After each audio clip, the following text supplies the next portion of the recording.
Hey, what's going on? Different kind of video. Hoping that something I'm hoping to do a little more regularly, and that is talk about the world of diecast car collecting, or at least my involvement in such. Diecast cars were something that I think just about every little boy who grew up in the '80s was was involved in, and I've noticed that as we've aged and have approached middle age, more and more of us are getting back into the hobby. And it, yeah, it's toy collecting, but it's still fun.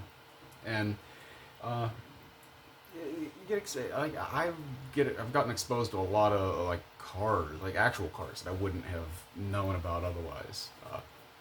With this, and there's some crossover with diecast cars and other hobbies and interests, and that's actually what this first video is about. The other day, looking on a car hunt. This was just earlier in the week. I found these. So Hot Wheels came out with a line of Gran Turismo themed cars. It's a series of 5. This is a '73 BMW 3.0C SL race car. But you'll see it's a race car with no number on it. I'm going to do it this way. It makes more sense. I've got kind of a love-hate relationship with BMW. Some of the cars I love, I actually own a BMW Z3. Some of the cars I absolutely love, and then some of them are not so much.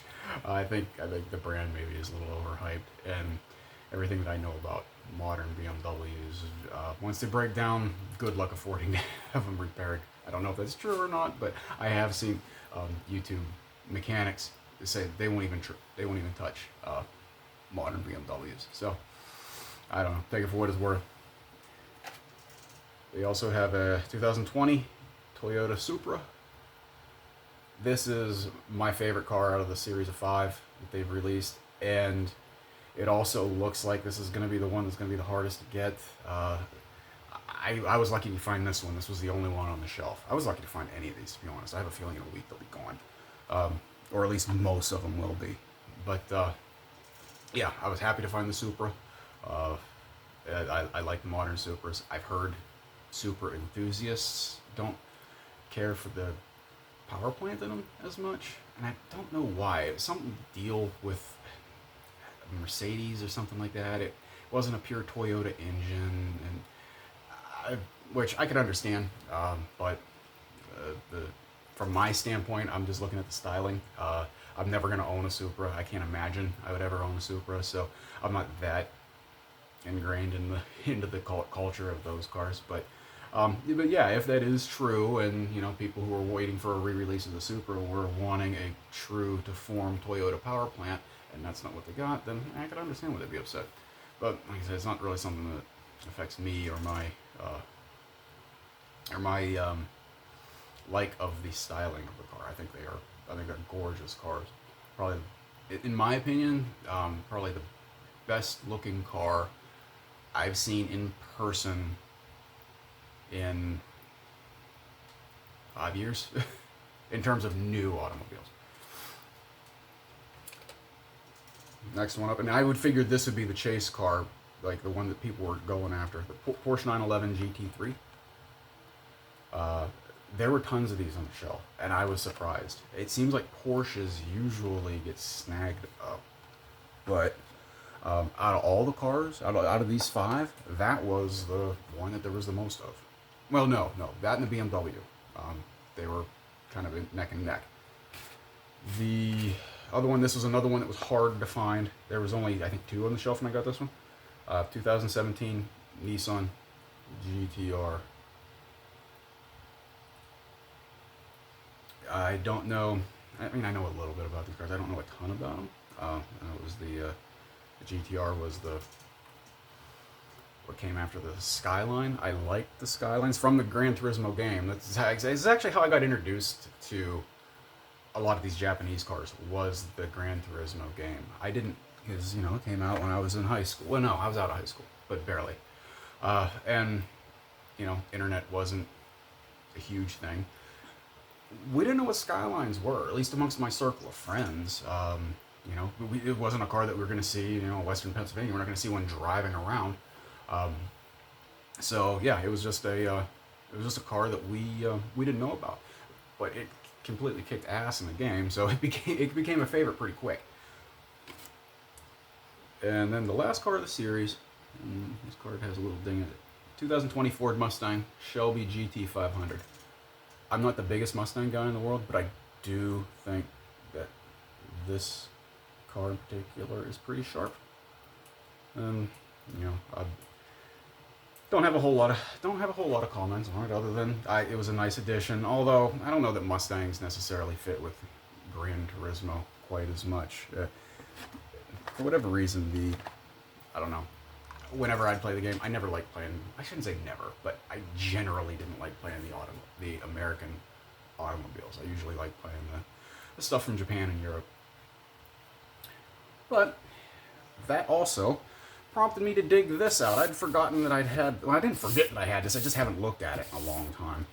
This would have been the Gran Turismo 5 Collector's Edition. This is actually probably the last Gran Turismo game I bought. PS3. It was around that time my kids were getting older. I was having less and less time to devote to playing, sitting and playing video games for any kind of a stretch of time. And this game for me was a time suck. If I started playing this, I could lose an entire day. So I kind of got out of playing at that point in time. Now that the kids are, daughter going off to school, son's probably going off to college, I should say. Son's looking at going to trade school. I'd have more time to get back into gaming. I don't know. There's a bunch of other stuff I want to do, though. There's so much other stuff I want to do. So, I don't know. Maybe not. But what came with this? The top slides off. And what you got was folded open. Let's see if I can try to display this in a way that makes sense. So, folded open, you had a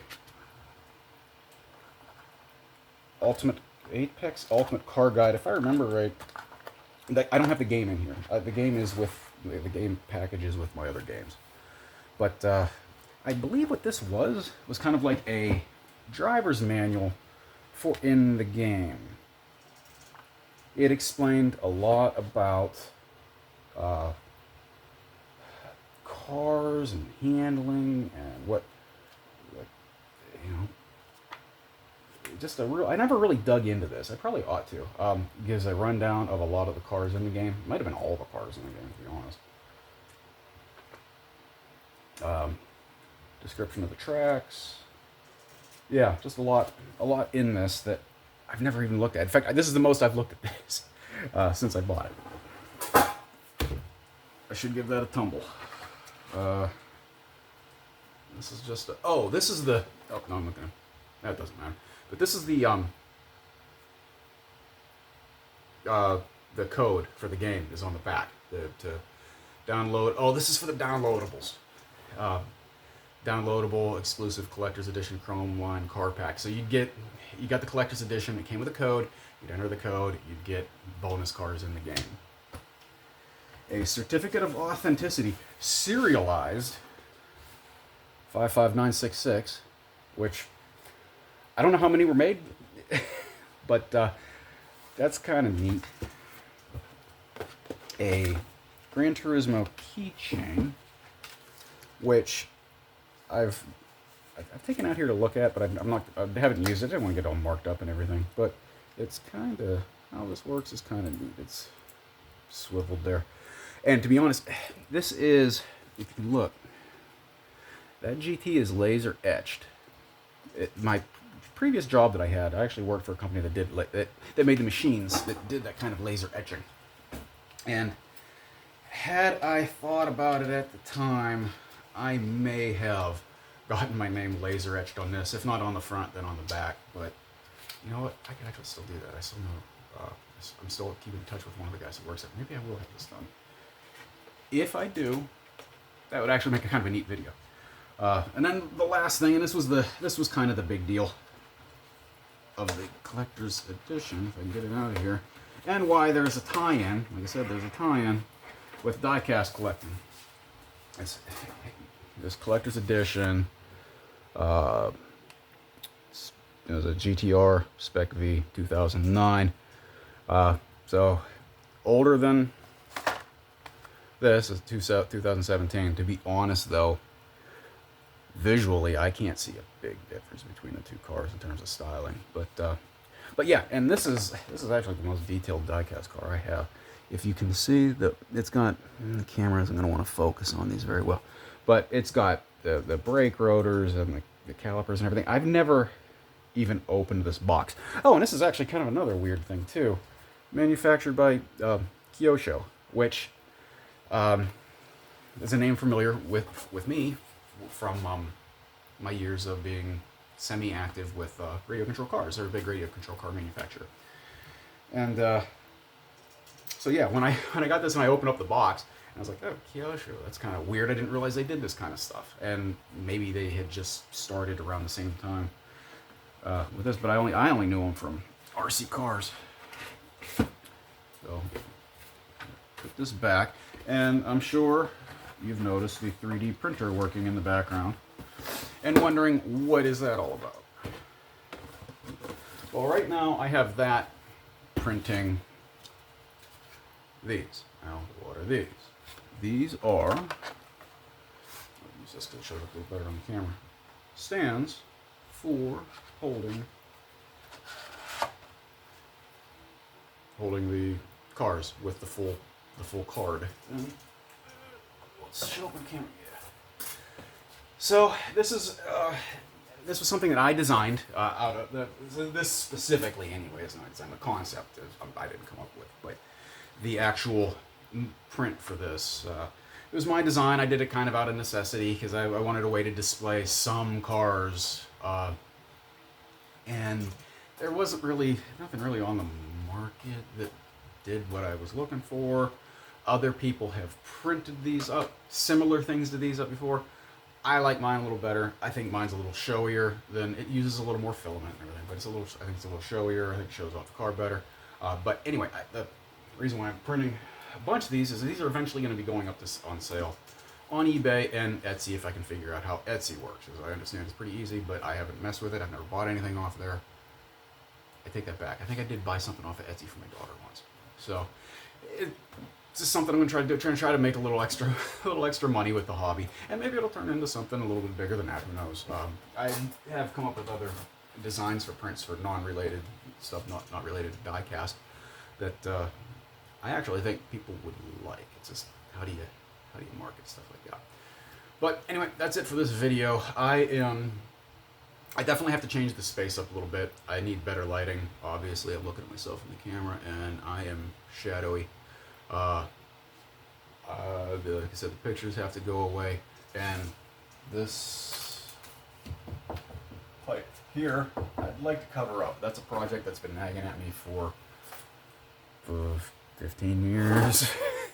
Ever since we made the basement into living space, there was just never a good way to cover that up. I've got to figure something out though, because it's showing up in the camera and it looks like crap. So that's it. I hope you get something out of this, and I'm gonna do more. I plan on doing these. I'm gonna shoot for twice a month. Might be a little more often. With summer coming up, might be less often.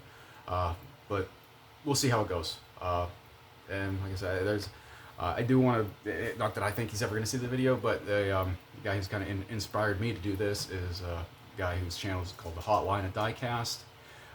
If you are into diecast cars, definitely check his channel out. He does these videos where he just like chills and talks about the hobby, which is kind of what I want to do, but maybe from a little more, maybe a little more tie-in with my personal relationship with some of these cars. Whether they're just cars that I like, or if it was maybe a car that I have seen, with some exotic cars, you don't see them every day. Cars I'd like to own someday, realistically or not. But that's it. Hope you enjoyed it. Take it easy.